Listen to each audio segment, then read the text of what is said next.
Hello, this is Absol, and right now you see my reflection in the water of this really cool lake.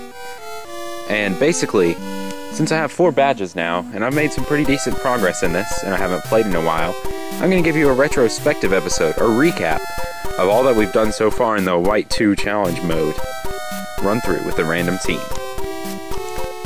As you all know, I had you all choose completely random Pokemon for my team on this White 2 challenge mode run. And so far it's been really fun with the few updates that I've had. I just had a lot going on. But let's just look back on it all right now. I started out with just a simple little Oshawott. And it was really short-lived, but it did its task really well before I eventually traded over the 6 eggs and hatched them. And then I had the really epic quest for the eggs. And then after that, level grinding has been a really interesting thing throughout this whole thing. I think I've been under-leveled for almost every gym so far, yet I've somehow always pulled through, except for the case of Roxy, which took me multiple tries.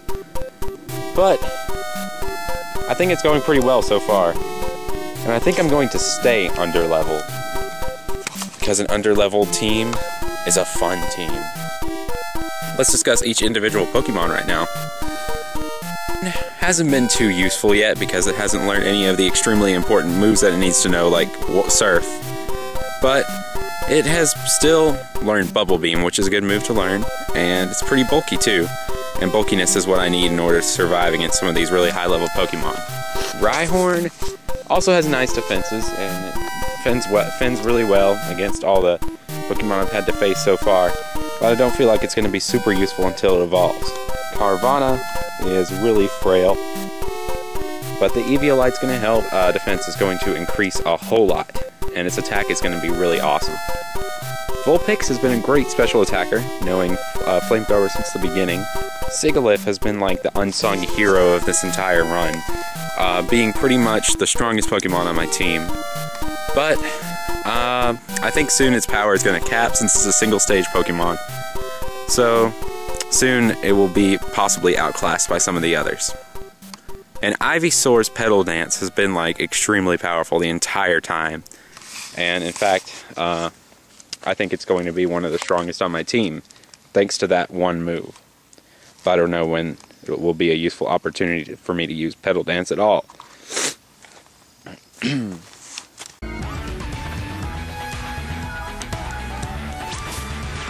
Hello everyone, welcome back to Pokemon Black 2, White 2 I mean, wow, after that little retrospective.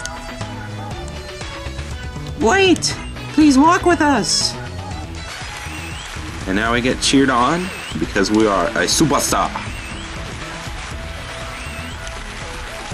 We are escorted out of the gym basically, but we're told we'll shine really bright, so that's nice. Really brightly.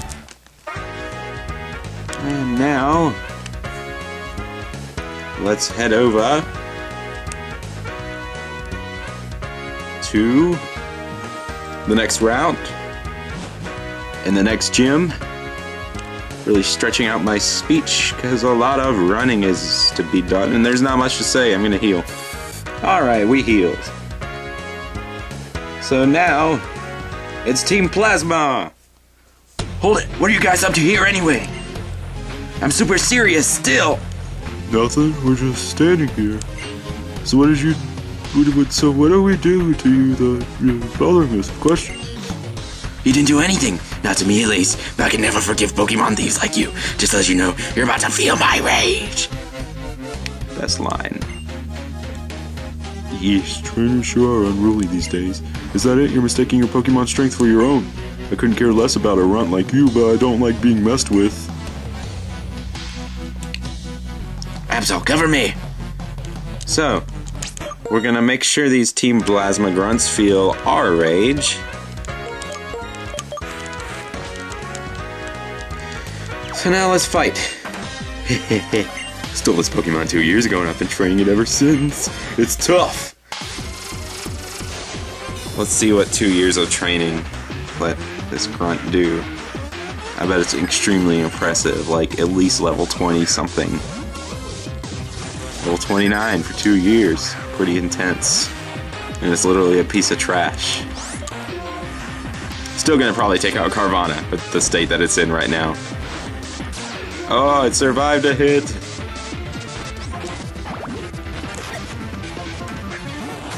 I'm just gonna take it out with flamethrower. If it doesn't take me out with takedown. Critical hit. Lame. Lame.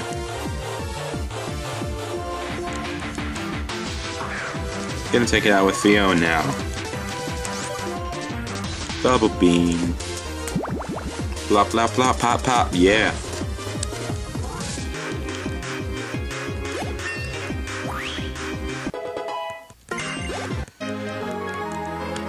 Still underleveled. Don't care. I like being underleveled because it's a challenge. You gotta be kidding. And I bullied it so much over the last 2 years to toughen it up too. Looks like I'm up next. Just to warn you, I show no mercy.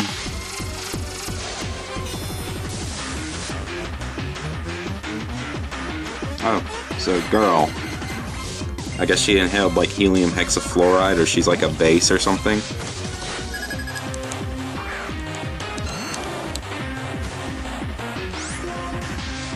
Or carbon hexafluoride. Something hexafluoride, I always forget which one it is.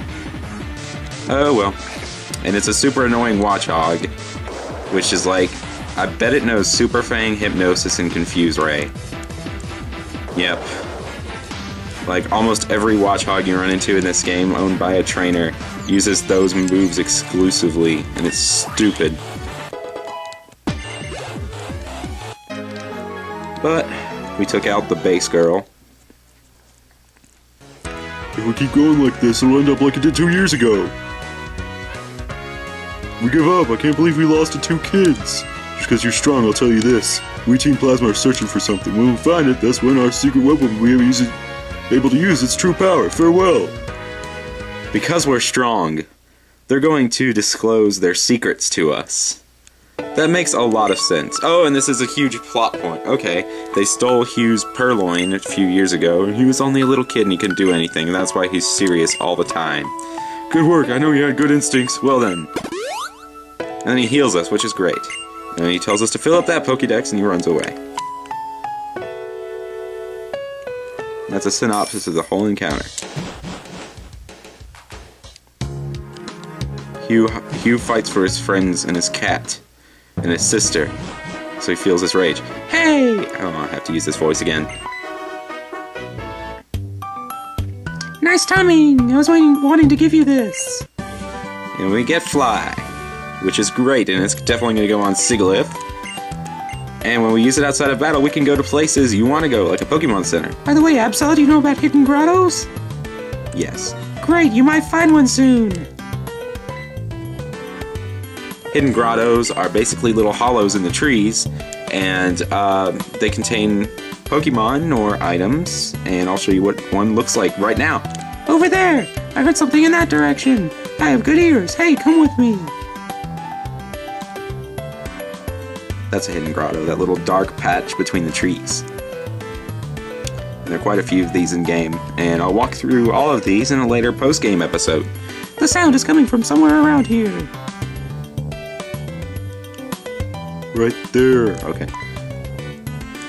Well, here it is. There's a gap, and it looks like we can fit through. Come on, let's go have a look. Now let's follow the narrow pathway. This isn't sketchy at all. And there's a Minchino. Hey, a Pokemon! A Pokemon that hides in a place like this might be pretty amazing. Amazing, this is a huge discovery, an incredible find. I'll go check out a lot of other trees to see if there are more hidden grottos. Alright, and all the Pokemon in these hidden grottos here, they have their special Dream World hidden abilities. In this case with the Minchino, which always happens to appear in this tutorial about hidden grottos. It has Skill Link, which is a great move for successive hits like Double Slap and Tail Slap. Anyways, we're gonna try and weaken this down and catch it, but if we don't catch it, it's not a huge loss because Minchino will respawn here eventually. Every time you walk 256 steps, you have a chance of respawning the hidden grotto, and it can either contain Pokemon or items. Mostly items, and Pokemon appear on rare occasions. In fact, some of them have like a 1 in 100 chance after appearing, so they're really rare. like Ditto in the Giant Chasm later on. But anyway, we caught the Minccino, which is pretty awesome.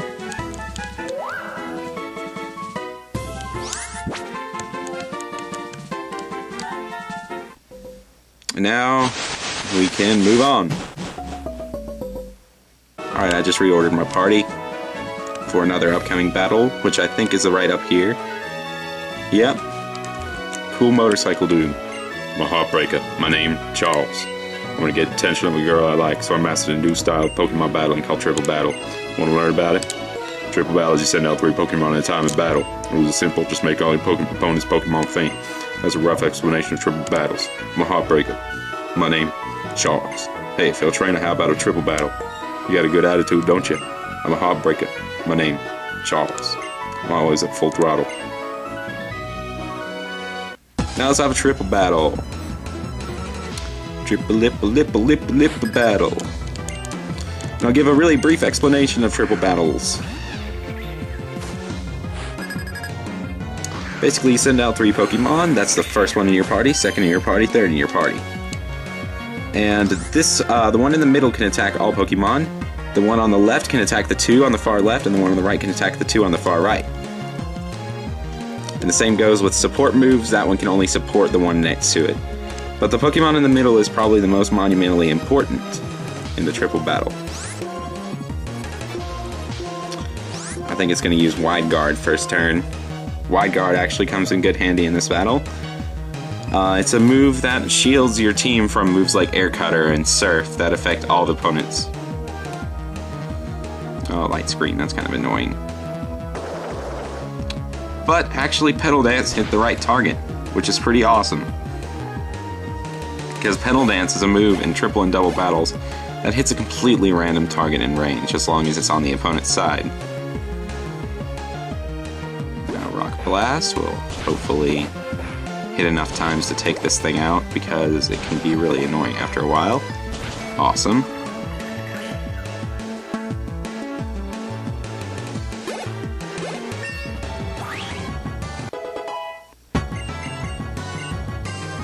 I've never been a fan of the light screen and reflect moves, in game at least, because really, whenever you waste a turn to support, you could have probably taken out the other opponent's Pokemon first, and it takes up another valuable move slot.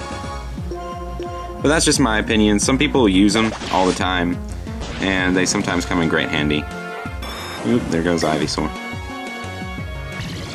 Not an issue, because Archon has like paper-thin defenses.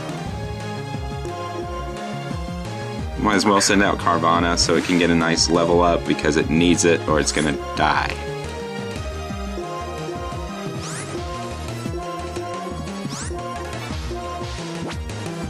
Just gonna use Rage. Alright. Oops. It looks like it's not gonna get that level up that I wanted. Sigilyph really gets in the way in the middle of triple battles. Jeez. But one of my favorite pictures is one of 3-on-3 battle with just nothing but Wailords. So it's just the whole screen is just blue. I'm a heartbreaker. My name Charles.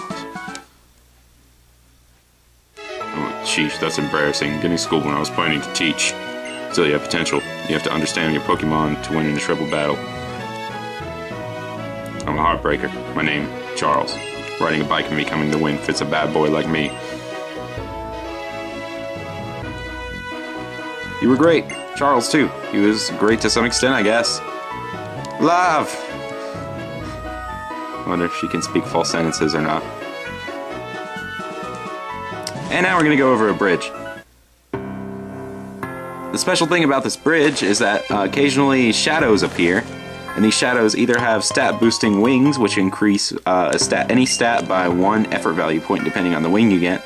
You can also find rare Pokemon such as Swanna and Ducklet, which are water and flying types, and they can learn both surf and fly, making them very valuable for in-game journeys. In fact, I still use a Swanna to this day on Black 1. And you can just run around and collect wings all day if you want. I'm getting a whole lot right now, unintentionally. That's kind of crazy.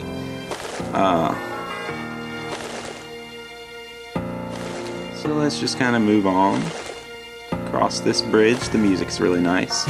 Even though I can't really hear it because of auxiliary cable. And now we're in Driftvale! How about the city's pride and joy, the drawbridge? We call it the Charizard Bridge due to its elegant form. And now that we've reached Driftvale, I'd say this is a good time to call it a day for this episode. Especially because you already had that recap earlier. So I will see you next episode. Until then.